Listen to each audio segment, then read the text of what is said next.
Les 10 joyaux les plus rares de la couronne britannique. Les coffres royaux recèlent des gemmes d'une splendeur secrète. Un saphir immense, issu de gisements épuisés il y a des siècles. Une topaze des tsars, brûlant d'un feu rose surnaturel. Une broche d'opale si brillante qu'on lui prêtait des dons divinatoires. Plus que des parures, ce sont des talismans, choisis par des monarques visionnaires. Elles étaient un symbole de pouvoir. Découvrons ensemble les 10 joyaux les plus exceptionnels de la royauté britannique. La broche Acacia. Un joyau royal qui incarne à la fois la nation et une nation. Un bouquet éclatant de fleurs d'acacia, symbole de l'Australie, scintille de diamants jaunes. Des brillants blancs dessinent la délicate fleur de l'arbre à thé. Et des baguettes glacées évoquent les feuilles de mimosa. Conçues par le joaillier Paul Schneller et façonnées à Melbourne, sa rareté est unique. Aucune broche royale ne marie ainsi des diamants de couleur. On disait que son éclat inspirait chaleur et force. Des vertus offertes par les Australiens à leur jeune reine. Offerte en 1954, elle devint un trésor emblématique. La reine l'arbora au banquet de Melbourne, aux courses de Flemington et lors de son départ de Perth, scellant le lien royal. Au fil des décennies, elle est réapparue. Lors de tournées des années 60 et 70, pour son 60e anniversaire à Ascot, pour les vœux de Noël, et même au mariage de Charles et Camilla. Jamais prêtée, elle resta son emblème personnel de loyauté. Qu'en est-il aujourd'hui ? Après le décès d'Élisabeth II, la reine Camilla l'a portée en 2024. Récemment encore, à son arrivée à Sydney. Ouvre-t-elle un nouveau chapitre diplomatique ? La bague Egmarine de Cocktail. Rares sont les joyaux aussi cinématographiques que la bague de Diana. Un chef-d'œuvre taille émeraude serti de diamants sur or jaune 24 carats. L'Egmarine elle-même, provenant du Brésil, irradie une clarté d'un bleu océan unique. Une gemme si rare qu'on lui prêtait le pouvoir d'apaiser la mer et d'enhardir les marins. La légende dit qu'elle symbolise la renaissance et la vérité. Un thème fort pour Diana. Offerte par sa confidente Lucia Flecha de Lima, la pierre fut transformée par Asprey en 1996. Diana l'a portée avec une robe Versace bleue au gala de Sydney la même année. Puis chez Christie's en 1997 lors de la vente de ses robes. Surnommée sa bague de divorce, elle remplaça son saphir de fiançailles. Après sa mort, la bague est revenue au prince Harry, qui l'a ensuite confiée à Meghan Markle. Elle l'a arborée à son mariage en 2018, puis lors d'événements mondiaux. Aujourd'hui, cette Egmarine est bien plus qu'un bijou, un symbole de résilience transmis de la main de Diana à celle de Meghan, portant l'écho de celle qui l'a choisi la première. La broche au rubis de la couronne. Joyau de feu et de légende, cette broche est un des trésors les plus spectaculaires des coffres royaux. En son centre, palpite un somptueux rubis birman ovale, d'un rouge sang de pigeon envoûtant. Sa clarté et sa couleur profonde exceptionnelle en font une gemme rare, sublimée par un écrin de diamant étincelant. Suspendu à la base, un pendentif rubis en forme de poire achève l'ensemble. On lui prête un pouvoir protecteur, symbole de passion, de vitalité et de courage. Des vertus que le folklore royal associe depuis toujours au rubis. Son histoire, pourtant, demeure enveloppée de mystères. Certains la rattachent à la parure d'opale de la reine Victoria, créée par Garrard en 1854. Elle fut transformée lorsque la reine Alexandra remplaça les opales, jugées malchanceuses, par des rubis offerts par le souverain du Népal. Pourtant, des portraits suggèrent que Victoria elle-même arborait une broche en rubis quasi identique des décennies auparavant. De quoi alimenter les théories d'une création bien plus ancienne. La broche devint une des pièces favorites et discrètes de la reine Marie, puis de la reine Élisabeth, la reine-mère qui ne la portait qu'avec parcimonie. Pour un portrait, une tournée en Rhodésie et un banquet d'état néerlandais, la rumeur voulait qu'elle la réserve aux occasions exigeant une force tranquille, car on croyait les rubis capables de protéger du malheur. Après sa disparition, la reine Élisabeth II remit la broche à l'honneur, notamment au Royal Ascot en 2015 et de nouveau lors du banquet d'état allemand. Aujourd'hui, la broche royale sommeille dans la collection, prête pour une nouvelle réapparition flamboyante. La bague de saphir et diamant. En 1981, Diana ne fit pas qu'accepter une bague, elle réécrivit la tradition royale. Le bijou était à couper le souffle.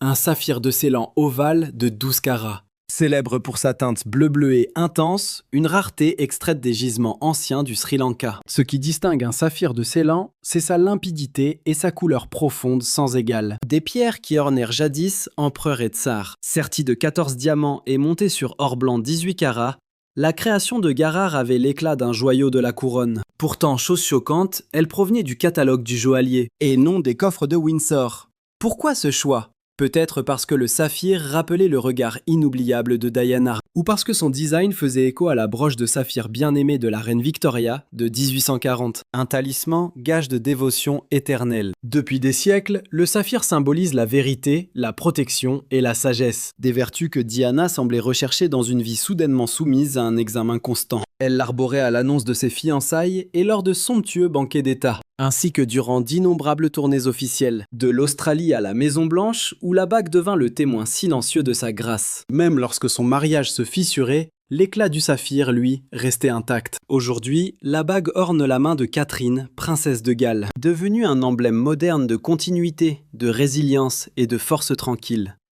Son éclat cache bien plus que de l'amour. Elle renferme l'histoire d'une dynastie, le collier de topaze rose.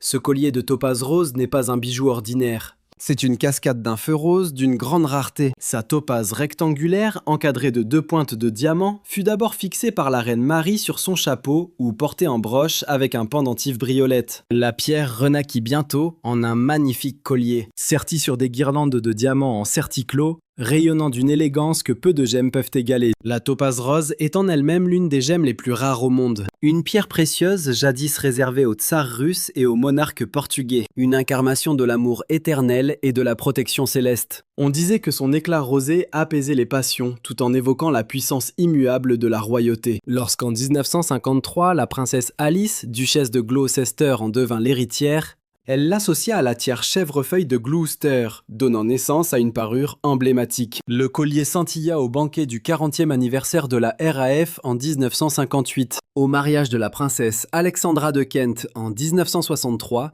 et même à Covent Garden pour le gala du jubilé d'argent de la reine en 1977. Plus tard, la duchesse de Gloucester l'arbora lors de mariages royaux et de banquets d'État, ainsi que pour de fastueux portraits signés Cecil Beaton.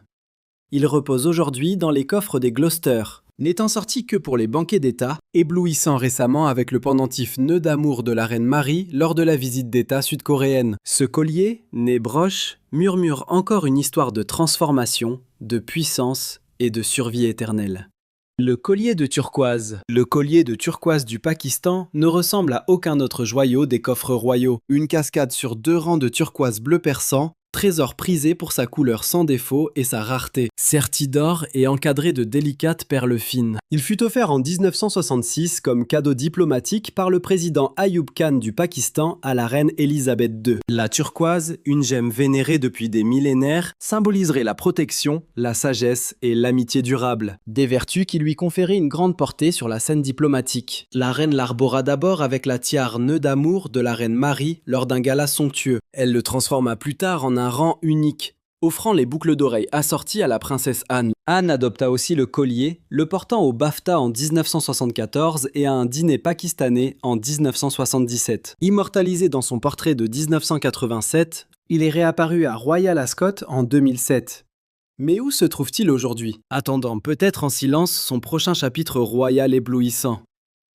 La bague saphir rose orangé. Parmi les trésors de la famille royale britannique, peu de bagues captivent autant le regard que le bijou de fiançailles de la princesse Eugénie. Un saphir rose orangé extraordinaire, flamboyant d'un feu teinté de douceur. Nichée dans un bouquet de diamants, la bague est centrée sur un rare saphir Padparadscha de plus de 2 carats. Une gemme si rare que son nom évoque la couleur délicate d'une fleur de lotus à l'aube. Les saphirs Padparadscha comptent parmi les plus rares au monde. On ne les trouve qu'au Sri Lanka et à Madagascar. Leur teinte symbolise l'équilibre, où le calme de l'amour rose se mêle à la vitalité de la passion orangée. Une croyance ancienne veut qu'une telle pierre porte l'harmonie, la sagesse et protège même du malheur. Jack Brooksbank l'a choisie pour Eugénie en 2018, déclarant qu'elle reflétait son esprit, changeant, radieux et absolument unique. Elle la dévoila pour la première fois au palais de Buckingham après leur fiançailles. Elle la porta ensuite à son mariage à Windsor, où son éclat rivalisait avec les vitraux. Récemment, la bague est réapparue à Cheltenham en mars 2024, scintillant dans la lumière printanière. Et où est-elle à présent? Bien en sécurité à la main d'Eugénie, mais son histoire semble inachevée. Cette flamme rose-orangée sera-t-elle un jour transmise à la prochaine génération, portant son pouvoir secret vers une nouvelle ère royale?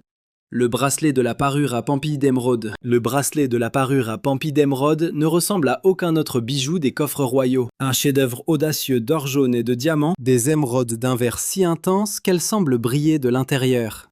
Son design à Pampi lui insuffle la vie. Chaque frange, ornée de gemmes, ondule comme une pluie féerique. Il est exceptionnel de voir des émeraudes d'une telle taille, clarté et couleur unie. Leur éclat est rehaussé par le scintillement pur des diamants. L'émeraude symbolise depuis toujours renaissance, sagesse et pouvoir secret. Les légendes affirment qu'elle aiguise l'esprit et protège de la duplicité, devenant un talisman précieux. En 1989, la reine Elisabeth II la porta pour la première fois au Claridge's, accueillant le Cheikh Zayed des Émirats, son probable donateur.